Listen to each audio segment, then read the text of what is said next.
La parashá de esta semana se llama Naso. Comprende los capítulos del 4 al 7 del libro de Números. Vamos a leer el capítulo 4, versículo 21, para comprender nuestra palabra Naso. Dice: Entonces Yahweh le dijo a Moisés: debe hacerse un censo de los hijos de Gersón según sus casas paternas y sus familias. Ahí está nuestra palabra Naso, donde dice censo. Esta misma palabra la estudiamos en la parashá pasada, que hablábamos de que un censo es levantar cabeza. Y el objetivo por el cual se hacía era para poder asignarles un oficio dentro del campamento. En este caso estamos hablando de los levitas. Ahora están asignando un oficio para cada levita. Vamos a leer el capítulo 4, versículo del 46 al 49, para ver de qué se trata. Dice: Moisés, Aarón y los jefes de Israel registraron a todos estos levitas según sus familias y según sus casas paternas. Es decir, no solamente lo hizo Moisés, sino que recibió ayuda de Aarón y los jefes de Israel. El 47 dice: ellos tenían de 30 a 50 años de edad y a todos se les dio la responsabilidad de servir y de llevar las cargas de la tienda de reunión.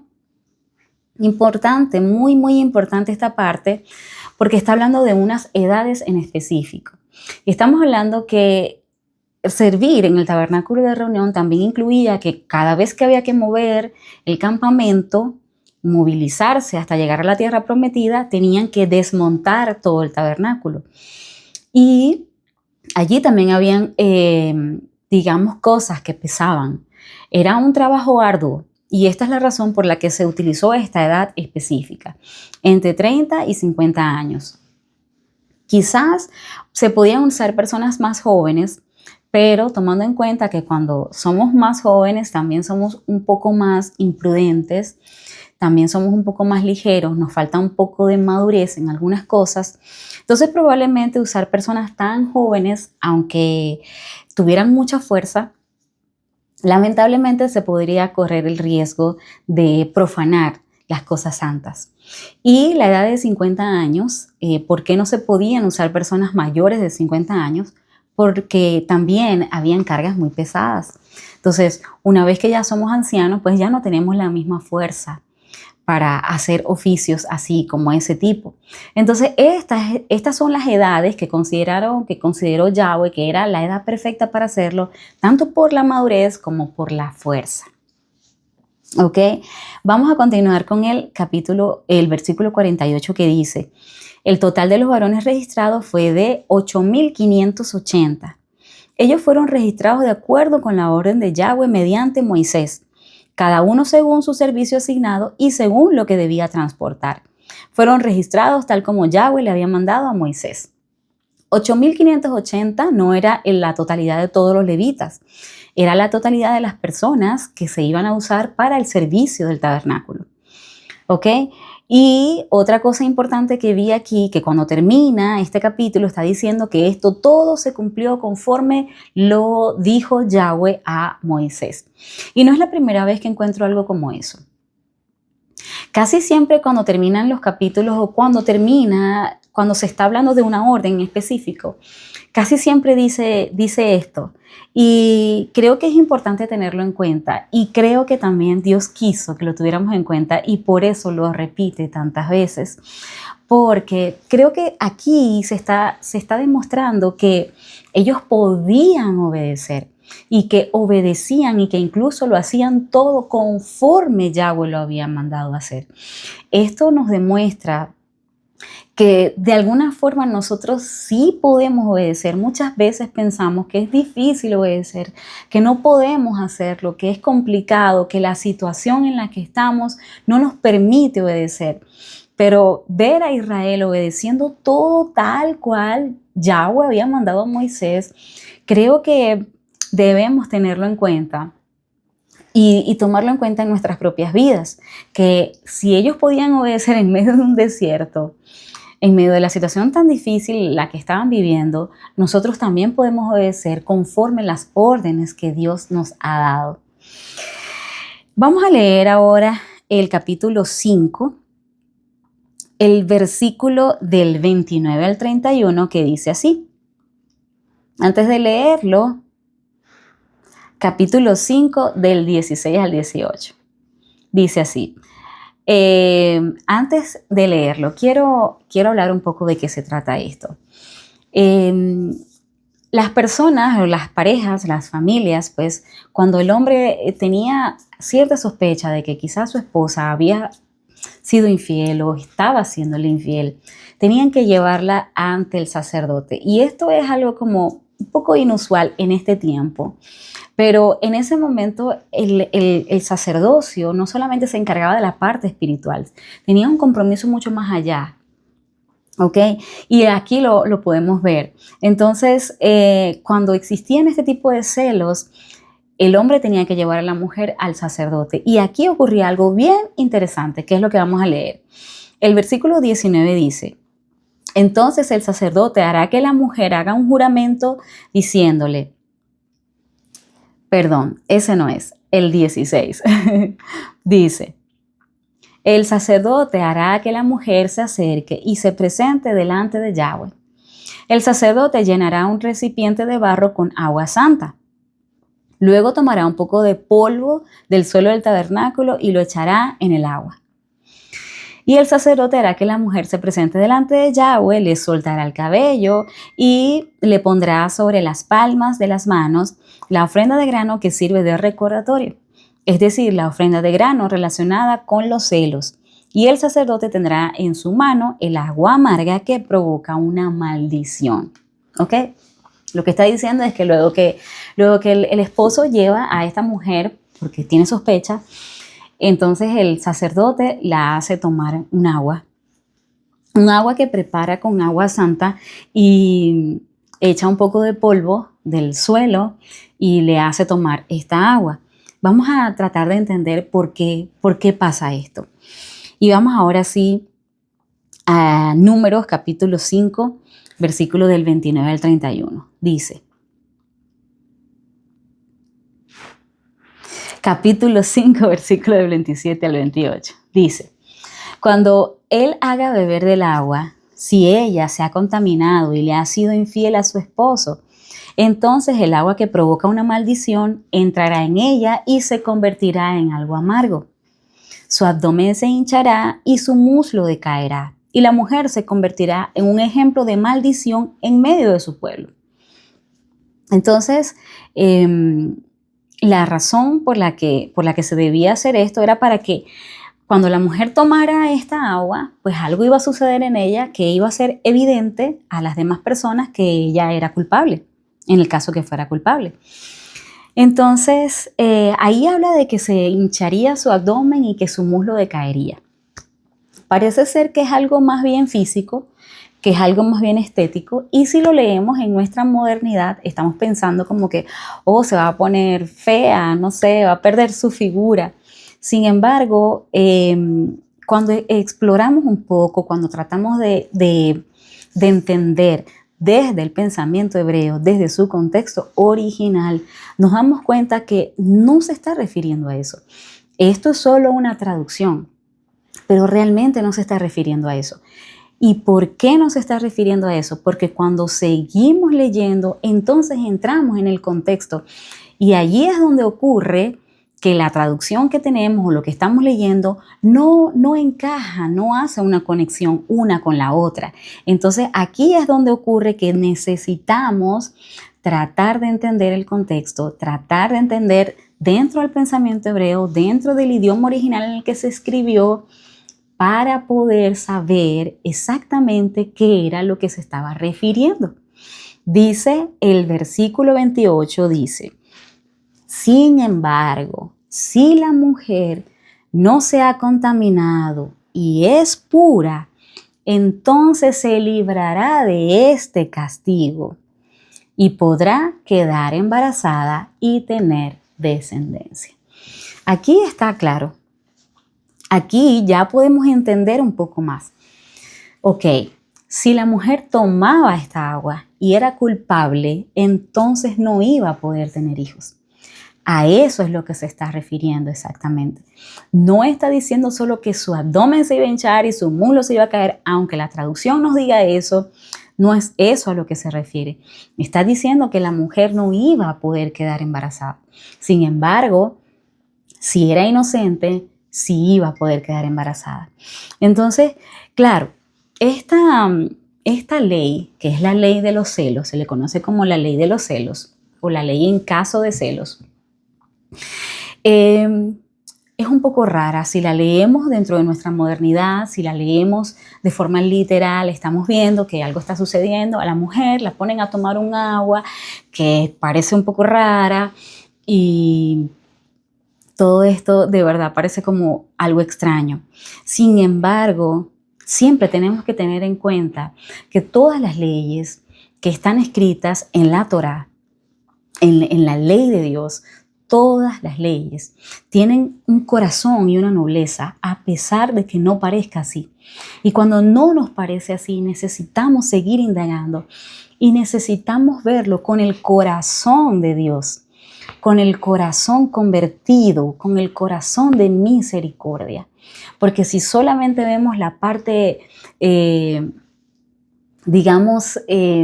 por fuera, solamente estamos leyendo las líneas, no estamos entendiendo en sí lo que está sucediendo. Entonces, fíjense bien, cuando el hombre tenía celos de la mujer, tenía cierta sospecha sobre la mujer, tenía que llevarla. Entonces, el problema no se resolvía en casa, el problema no se resolvía entre ellos. El problema no se resolvía que ella le pidiera perdón y él buscara como indagar si era cierto o no. Así no se resolvía. El problema se resolvía yendo al sacerdote, porque quien iba a mostrar la culpabilidad o la inocencia era Yahweh. Y aquí es donde está el corazón de esta ley. Y en esto es en donde nos tenemos que enfocar. ¿Por qué? Porque aquí es donde está la nobleza de lo que está sucediendo. Porque ya el hombre, ya el esposo no podía seguirla culpando si en el caso que fuera inocente. O si en el caso que fuera culpable, pues ya vamos a ver más adelante, pero no podía seguirla culpando, sino que tenía que descansar en Yahweh. Sino que tenía que buscar a Yahweh y tenía que esperar en Él y tenía que confiar que Él iba a traer justicia sobre la verdad. ¿Ok? Entonces, fíjense bien, cuando ella tomaba esta agua, luego al tiempo era que se sabía si podía quedar embarazada o no. Es decir, nosotros estamos pensando que si tomaba el agua, pues se hinchaba su abdomen, se caía su muslo y era como algo mágico que sucedía. Entonces ya el hombre podía saber si es culpable. Pero no funciona de esa forma. De hecho, no funcionaba así. Dice que tomaba el agua y si podía quedar embarazada, entonces era inocente. Esto habla mucho de esta ley, porque no podían saber el mismo día. No se podía saber el mismo día. Había que pasar un tiempo. Y esto habla mucho de lo que es la misericordia y la nobleza de la ley. ¿Por qué? Porque en nuestro concepto moderno, cuando leemos esto, parece injusto, parece extraño y sí, pues no voy a mentir, sí parece un poco raro, como que pongan a la mujer a tomar agua, un agua toda rara, sí, pues sí parece raro. Pero si lo exploramos más a fondo, nos estamos dando cuenta que aquí está habiendo una protección a la mujer. Es impresionante. Dios está protegiendo a la mujer. ¿Por qué? Porque independientemente si era culpable o era inocente, pues ya no puedes hacer nada por ella. No quiero que la sigas culpando hasta que se demuestre. ¿Ok? Y esa demostración podía tardar tiempo. Entonces aquí hay una ley que protege.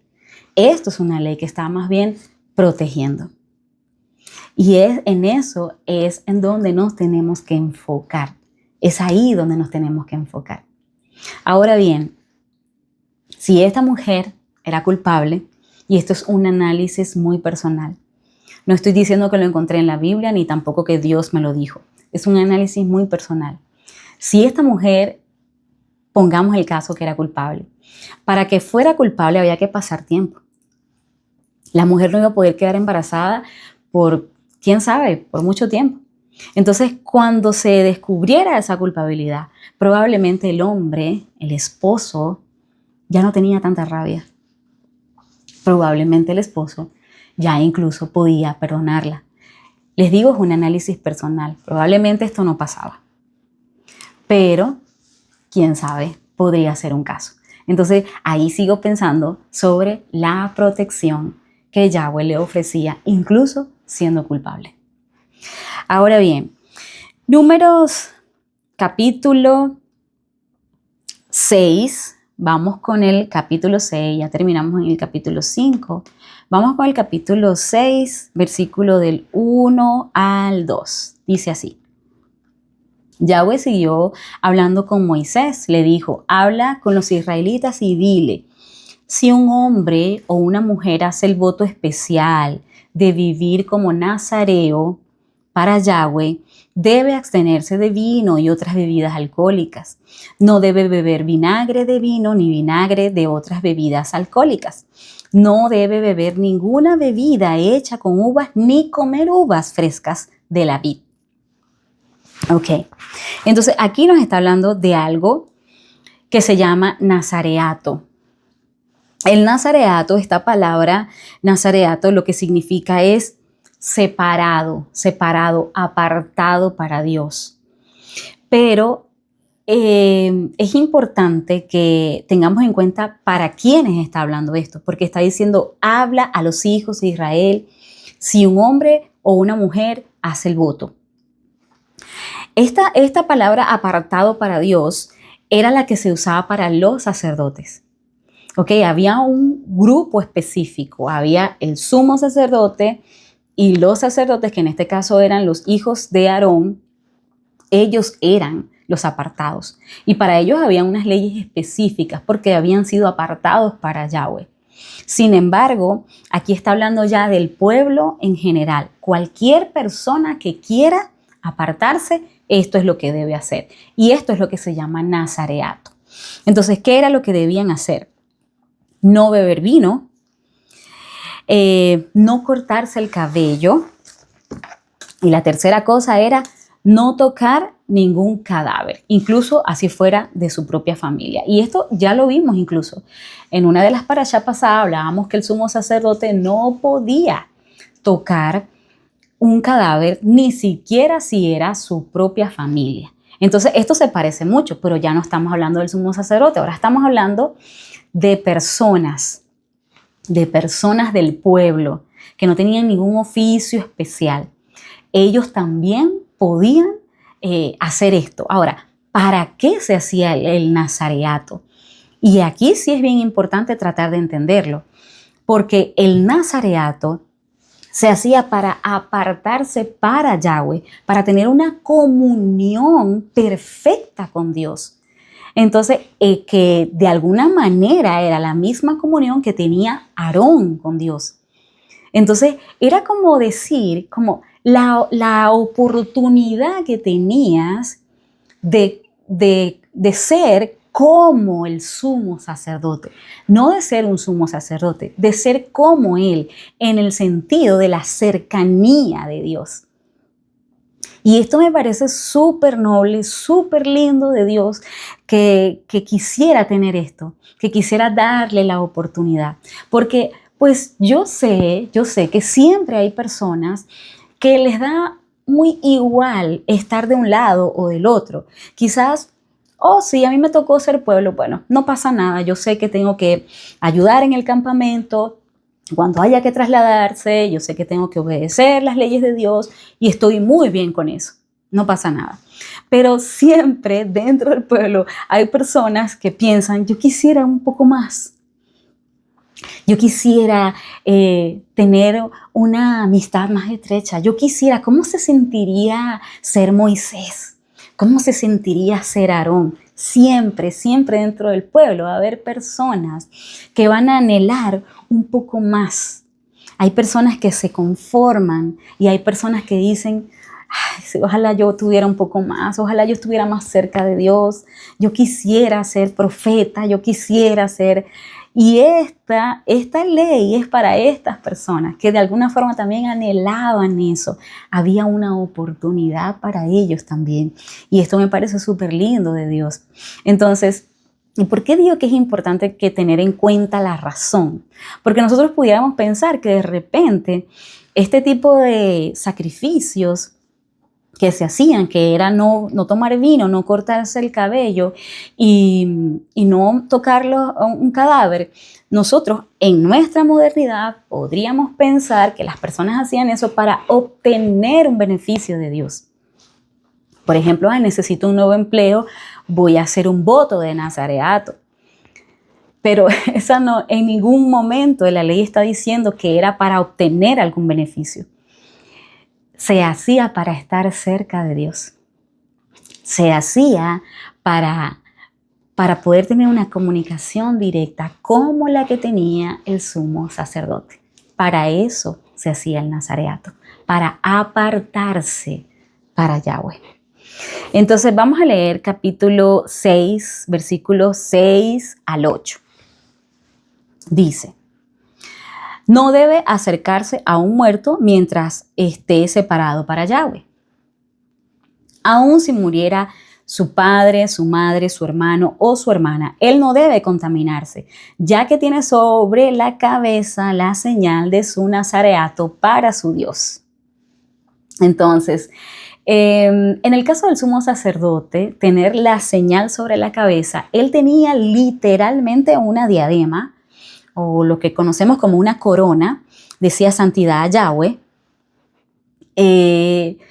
Sin embargo, estamos hablando de personas, como les dije, estas personas no eran levitas, eran personas del pueblo.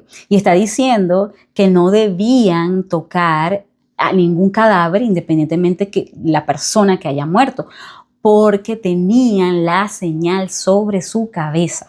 Pero ya va, quien tenía la señal sobre su cabeza era el sumo sacerdote. ¿Qué señal era la que tenían entonces estas personas que podían ofrecer este nazareato de forma voluntaria? Entonces, vamos a continuar leyendo hasta el 8. Dice: mientras dure su nazareato, él es santo para Yahweh. Pero si alguien muere de repente a su lado y contamina el pelo, escúchese bien, que simboliza su separación para Dios, él debe afeitarse la cabeza.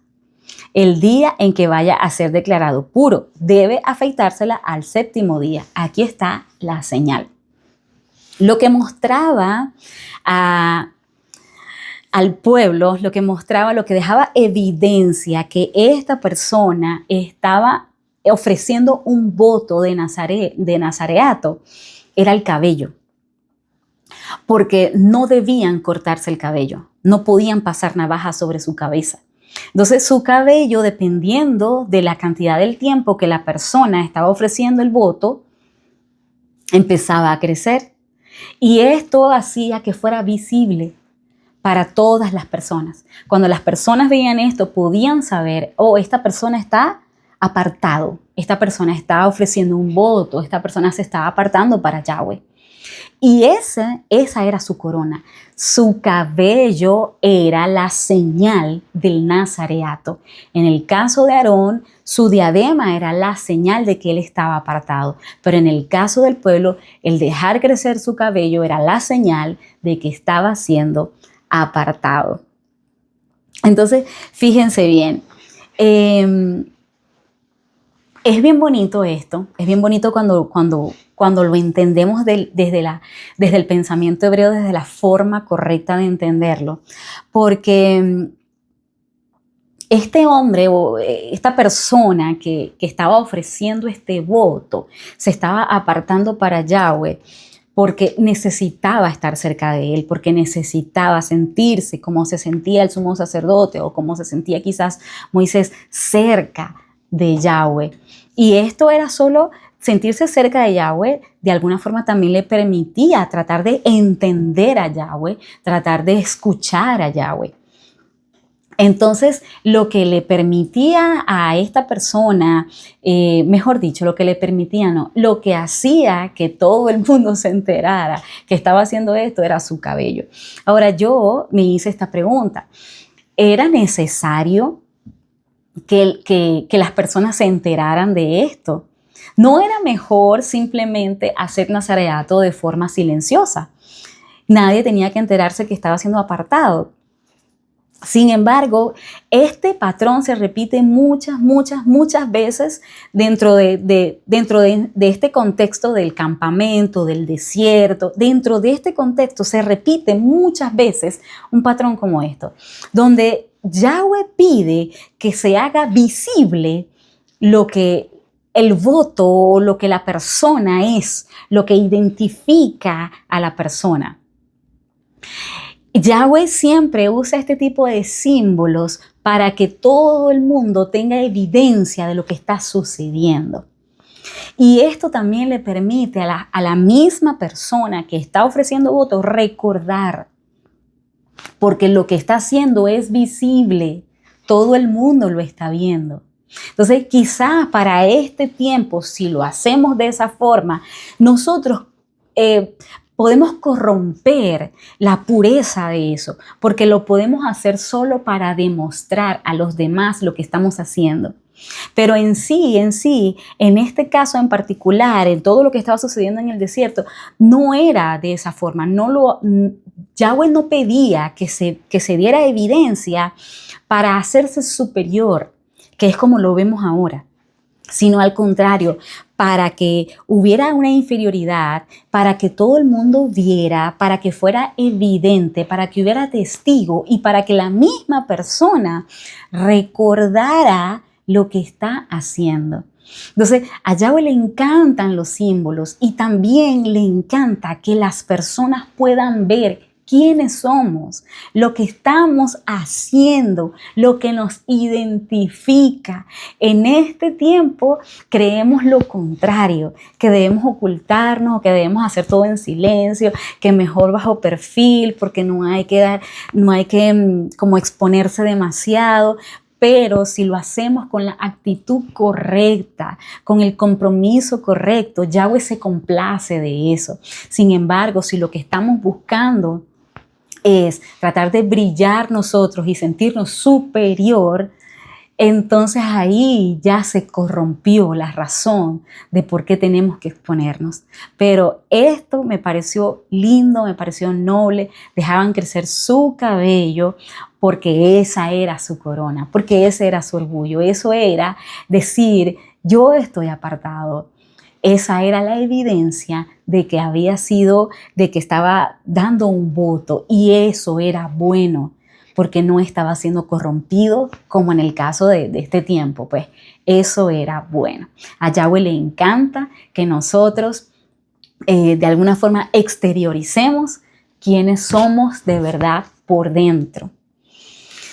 Vamos a continuar con el capítulo 6, versículos 22 al 27. Dice así: Entonces Yahweh le dijo a Moisés: Diles a Aarón y a sus hijos, así es como deben bendecir al pueblo de Israel. Díganles: que Yahweh te bendiga y te proteja. Que Yahweh haga brillar su rostro sobre ti y te muestre favor. Que Yahweh alce su rostro hacia ti y te dé paz. Y ellos tienen que poner mi nombre sobre el pueblo de Israel para que yo los bendiga. Entonces esto me recordó mucho, me pareció muy conmovedor esto, me recordó mucho a el momento en donde los discípulos se acercan a Jesús, a Yeshua, y le dicen cómo debemos orar. Aquí Yahweh está enseñando a Moisés. En este caso no es a orar, sino a bendecir. Está enseñando a bendecir. Entonces, para bendecir, tienes que hacerlo bajo mi nombre. Entonces, Yahweh te bendiga y te proteja, te haga brillar su rostro sobre ti, te muestre favor, y su rostro incline hacia ti, te dé paz. Entonces, y allí viene como la parte importante que debemos entender. Dice, tienen que poner mi nombre sobre el pueblo. Es decir, la bendición que ellos van a recibir es bajo mi autoridad. porque el nombre de Yahweh representa su autoridad, representa su esencia, quién es Él. Entonces, cuando Moisés tuviera que bendecir, tenía que hacerlo bajo la autoridad. En este caso, probablemente él pronunciaba el nombre de Yahweh, que para ese tiempo ellos sí sabían cuál era la pronunciación correcta. Entonces, él tenía que pronunciar el nombre para que se estableciera esa autoridad, y bajo esa autoridad, entonces bendecía al pueblo. Pero esto pues no lo sabía hacer sino hasta que Yahweh mismo le enseñó cómo debían bendecir. Vámonos entonces hasta el capítulo 7. Hasta el capítulo 7. Y este versículo es el 89 y esto nos habla de que este capítulo es súper largo porque tiene hasta el 89. Dice: siempre que Moisés entraba en la tienda de reunión para hablar con Yahweh, oía la voz que hablaba con él desde encima de la cubierta que estaba sobre el arca del testimonio entre los dos querubines. Dios hablaba con él. ¡Wow! Al principio de este capítulo solamente está hablando de unas ofrendas que tenían que llevar los levitas, luego que se hizo todo el censo, luego que se erigió el tabernáculo de reunión, pues todos los levitas llevaron unas ofrendas, y está hablando, por eso es tan largo el capítulo, porque está hablando de familia por familia o tribu por tribu que habían llevado las ofrendas. Entonces, por eso es tan largo, porque está hablando de todas las ofrendas que dieron, animales, dieron utensilios. Entonces está especificando lo que dio cada familia, la cantidad que dio cada familia, y por eso se hace tan largo. Pero al final está hablando de este versículo que acabamos de leer, que dice que Moisés hablaba con Yahweh, o mejor dicho, Yahweh hablaba con Moisés desde el tabernáculo de reunión entre los dos querubines, que era la tapa del arca. Entonces, wow, impresionante, ¿no? Pero vamos a leer Mateo 22, Mateo capítulo 22. Vamos a ver qué dice, ¿por qué este me llevó a pensar en esta anécdota o en este pasaje de Jesús? Fíjense bien. Mateo capítulo 22, versículo 23, y lo vamos a leer hasta el 33, dice así: ese mismo día, los saduceos, importante, los saduceos, que dicen que no hay resurrección, y le preguntaron: Maestro, Moisés dijo, si un hombre muere sin tener hijos, su hermano debe casarse con la viuda para darle descendencia al hermano que murió. El versículo 25 dice: pero resulta que hubo entre nosotros 7 hermanos. El primero se casó, pero luego se murió. Y como no había tenido descendencia, la viuda quedó para su hermano. Lo mismo pasó con el segundo, con el tercero, hasta llegar al séptimo. Y después de todos ellos, se murió la mujer.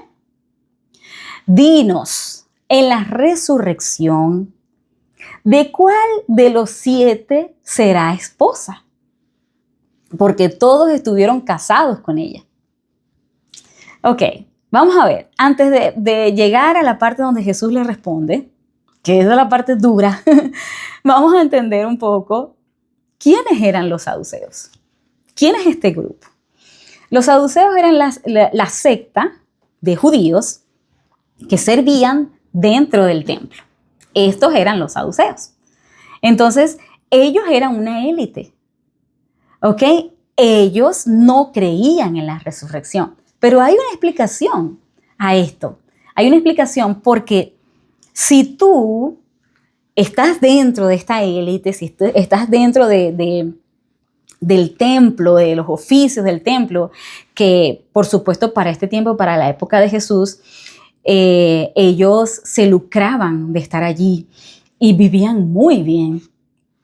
Entonces, si tú pertenecías a esta secta, No podías creer en la resurrección porque esto, si creer en la resurrección de alguna forma podía invalidar todo el esfuerzo que tenías que hacer para la vida presente, ¿ok? Entonces, todo, de alguna forma, todo tu dinero, todas tus ganancias, todo el esfuerzo, tenías que ponerlo en la vida presente. Y esto los beneficiaba mucho a ellos. Sin embargo, si ellos predicaban que hay una resurrección, probablemente las personas podían pensar, como pensamos ahora, que decimos como que sabemos que esta vida es dura, es difícil, pero tenemos una vida mejor, nos vamos a esforzar de hacer tesoros en el cielo porque tenemos una oportunidad de otra vida, una vida eterna, una vida en donde debo poner todo mi esfuerzo en esa vida. Entonces, fíjense, ¿no? Lo que son este tipo de pensamiento. Si ellos predicaban esto, entonces estas personas ponían todo su interés en la vida que viene y no en la que estaban viviendo. Entonces, poner a estas personas a pensar que la resurrección no existe, de alguna forma los hacía esforzarse por mucho en la vida en la que estaban viviendo. Además de esto, los saduceos tampoco creían en la ley oral, solamente era la escrita, y eran muy literales. Tampoco creían en ángeles ni en apariciones, como el ángel que se le apareció a Abraham. Ellos no creían en nada de eso, ¿ok? Entonces, ya entendiendo esto y entendiendo las razones de sus creencias, las verdaderas razones de sus creencias, vamos a ver la respuesta que les da Jesús. Dice el 29 del capítulo 22 estamos leyendo el libro de Mateo. Dice, Jesús les respondió, ustedes están equivocados. Y escúchese bien la razón por qué estaban equivocados. Porque no conocen ni las Escrituras ni el poder de Dios. ¿Qué? Pero si ellos eran los que servían en el templo, ¿cómo no iban a conocer las Escrituras? ¿A qué se refiere Jesús cuando les dice eso? Ustedes no conocen la Torá. Ustedes no conocen el poder de Dios. Por eso están equivocados. Es lo que le está diciendo Yeshua aquí. Vamos a seguir leyendo el 30. Dice, porque en la resurrección los hombres no se casan, ni las mujeres son entregadas en matrimonio, sino que son como los ángeles en el cielo. Es bien importante tener en cuenta la respuesta de Jesús, ¿no? Porque primero les habla de la resurrección. Bueno, primero los exhorta porque no conocen la ley. Segundo, les habla de la resurrección. Y tercero, menciona a los ángeles. Y son para ellos tres cosas que muy importantes, porque primero, ellos se creían expertos en la ley. Segundo, para ellos la resurrección no existe. Y tercero, mucho menos los ángeles. Entonces, estas respuestas dieron al punto del corazón de la secta, de la verdadera razón de por qué esta secta pensaba de esta forma. Ahora, sigamos leyendo. El 31 dice, el 32 dice, el 31, y sobre la resurrección de los muertos, y hace una pregunta, ¿no leyeron que Dios a ustedes les dijo, yo soy el Dios de Abraham, el Dios de Isaac y el Dios de Jacob? Él no es el Dios de los muertos, sino el Dios de los vivos. El 33, para finalizar, dice, al oírlo, las multitudes quedaron impactadas con su enseñanza. Hay de verdad mucha tela que cortar, pero solamente me voy a enfocar en lo que nos concierne a esta parashá, ¿ok? Entonces, aquí está teniendo Jesús este encuentro con estos saduceos, conociendo Jesús, el corazón de esta secta, emite esta respuesta, ¿no? Primero los culpa porque no conocen la ley. ¿Por qué los culpa de no conocer la ley si estos hombres enseñaban la ley? Los culpa porque no puedes decir que conoces la ley y no creer en la resurrección. No se puede. O sea, no converge una cosa con la otra. Si tú realmente estás estudiando la ley, entonces te vas a encontrar con la resurrección. Entonces, Jesús sabía que estos hombres eran expertos en la ley y lo que les estaba diciendo no era ustedes no saben acerca de la ley. No, lo que les estaba diciendo es ustedes no entienden, ustedes no han entendido la ley, ustedes conocen la ley, leen la ley, recitan la ley, incluso enseñan la ley, pero ustedes no entienden la ley, porque si ustedes entendieran la ley, en este momento entenderían lo que es la resurrección. Entonces les habla de que, o sea, es tan evidente, es como cuando tú das una respuesta y tú dices, es obvio, la respuesta es muy obvia. Así prácticamente les respondió Jesús, porque les dijo que si esta mujer resucitaba, no se iba a casar, que era obvio, porque eso estaba dentro de la ley, pero como no habían entendido la ley, no podían verlo. Entonces, luego hace la mención y también es muy importante tener en cuenta cómo se los dijo. Hace la mención del Dios de Abraham, el Dios de Isaac y el Dios de Jacob para dejarles claro que ya Dios había hablado acerca de la resurrección. Entonces, fíjense, cuando la primera vez que se menciona yo soy el Dios de Abraham, el Dios de Isaac y el Dios de Jacob, esto fue el encuentro que tuvo Yahweh en la zarza ardiente con Moisés.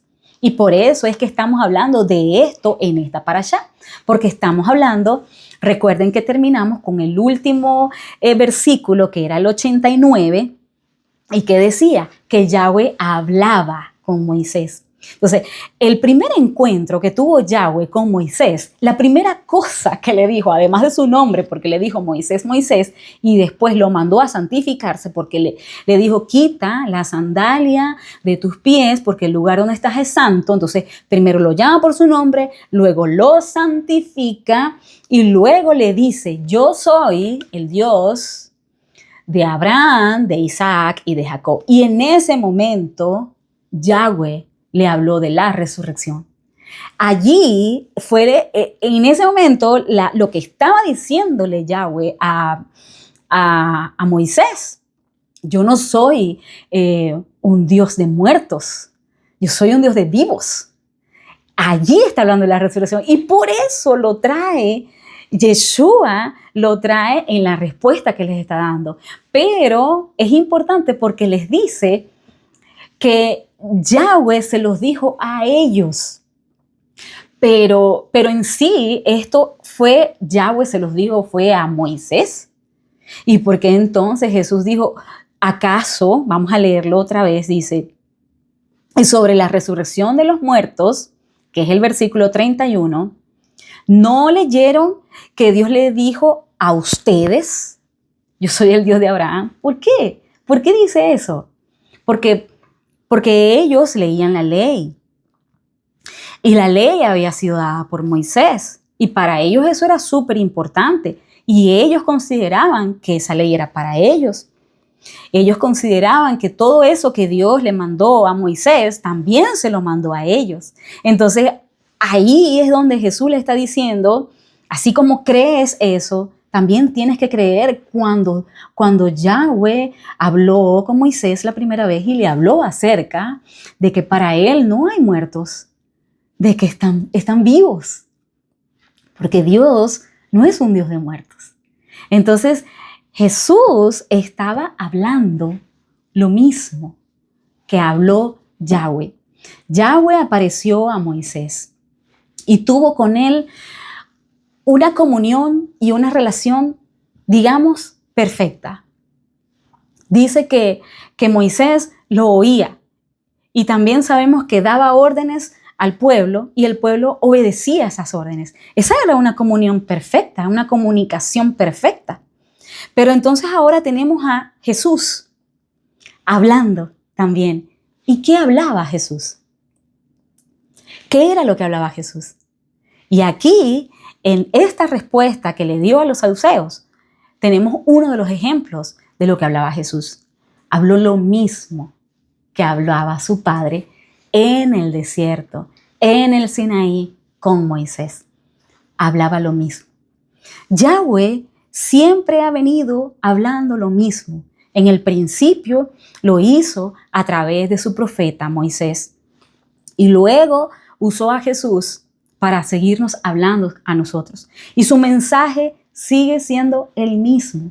Sí, sigue Yahweh hablando acerca de la salvación, acerca de la misericordia, acerca de la ley, acerca del amor y acerca de la resurrección y la nueva vida y la esperanza de vida que tenemos bajo la autoridad de su reino. Y Yeshua o Jesús dijo lo mismo. Entonces, Él está hablando lo mismo.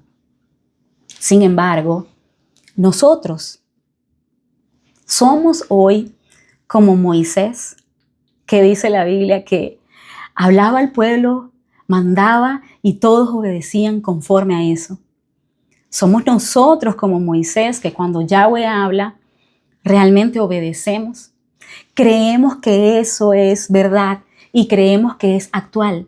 Porque fíjense bien, cuando Jesús les respondió a esto a los saduceos, habían pasado ya muchos años de esa confesión o eso que había dicho Yahweh a Moisés. ¿Y por qué Jesús la trae en ese tiempo? Porque no estaba abolido todavía, o sea, no está abolido, incluso aún en este tiempo. Todavía tenemos esperanza de la resurrección. Entonces, Jesús trae eso que se lo dijo Yahweh a Moisés hace cientos de años atrás y lo trajo a la modernidad de Jesús, a la actualidad.